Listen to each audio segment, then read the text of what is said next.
Le graphe, c'est instinctif. Au départ, c'est une manière de s'exprimer, de se révolter. On veut exprimer des choses et on veut les partager surtout. Voilà. Donc oui, ça fait partie de mon ADN. Si le graphe et la rue composent son ADN, la Loire est l'une de ses racines.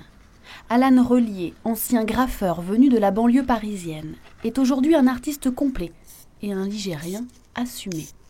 J'ai partagé mon temps entre la banlieue nord parisienne, Saint-Denis, Duny, et puis toutes mes vacances ici. Donc j'avais un pied en province et un pied en banlieue. Il me fallait un endroit avec de l'eau, parce que c'est pour moi essentiel. C'est source de quiétude, donc j'ai besoin d'avoir de l'eau en face. Ces Mariannes revisitées vont bientôt jalonner les bords de Loire, car après Montsoreau et Ballon-Miré, une dizaine d'autres mairies ont déjà passé commande. Si ces bustes féminins font sa notoriété aujourd'hui, son art reste polymorphe. Peinture, collage sur plaque, ou plus étonnant, assemblage de pièces d'avion.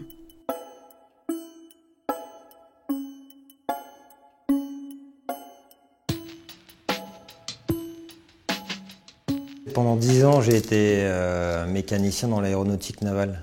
Première vie, premier métier? Non, vie parallèle. J'ai toujours mené deux vies, donc une vie professionnelle et une vie artistique. Et depuis 10 ans, maintenant, je ne fais plus que ça. C'est du matériel contemporain, c'est du matériel qui vole encore, puisqu'on les a, c'est des pièces qu'on retrouve sur des réacteurs ou turbopropulseurs qui volent sur les Falcon 50, 900, enfin des avions d'affaires.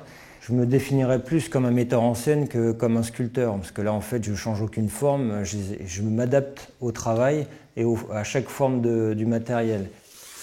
Alan ne se contente pas de redonner vie aux moteurs d'avion. Il y a aussi les portes de métro, ou encore les plaques quadrilles d'imprimerie, qui, entre ses mains, prennent de l'épaisseur.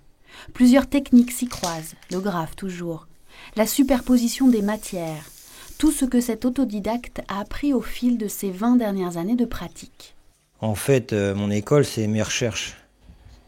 Mais c'est une bonne école d'apprendre sur le tas aussi. Et ça permet aussi de se connaître, de toujours repousser les limites. Il faut que je montre, il faut que je m'exprime, il faut que je fasse. Notre essence même, c'est l'échange. Et pour moi, j'ai choisi de graffer et puis maintenant de m'exprimer sur toile, sur différents supports pour justement exprimer tout ce que j'ai à dire. L'art d'Alan ne cesse jamais de se renouveler, nourri d'un besoin d'expérimentation sans limite.